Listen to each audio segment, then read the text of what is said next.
এভাবেই তুরস্কের বিরোধী দলীয় নেতা এক্রেম ইমামোগলুর সমর্থকদের ছত্রভঙ্গ করে দেয় দেশটির নিরাপত্তা বাহিনী। স্থানীয় সময় বৃহস্পতিবার তুরস্কের পশ্চিমাঞ্চলীয় শহর ইজমিরের রাস্তায় জড়ো হন ইমামোগলুর সমর্থকরা। এ সময় তার গ্রেফতারকে অগণতান্ত্রিক বলে স্লোগান দেন বিক্ষুব্ধরা।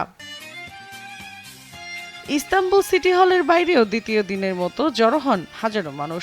যোগ দেন ইস্তাম্বুল বিশ্ববিদ্যালয়ের শিক্ষার্থীরাও। তাদের দাবি, আগামী প্রেসিডেন্ট নির্বাচনে প্রতিদ্বন্দ্বিতা থেকে সরিয়ে দেওয়ার উদ্দেশ্যে ইমামোগলুকে গ্রেফতার করা হয়েছে। এ সময় শহরটির পৌর ভবনের প্রবেশমুখে পুলিশি বাধার মুখে পড়ে বিক্ষুব্ধ জনতা। আন্দোলনকারীদের সঙ্গে পুলিশের ধস্তাধস্তিতে রণক্ষেত্রে পরিণত হয় পুরো এলাকা। সামাজিক যোগাযোগ মাধ্যমে পোস্ট দেয়ায় আটকও করা হয় অনেককে।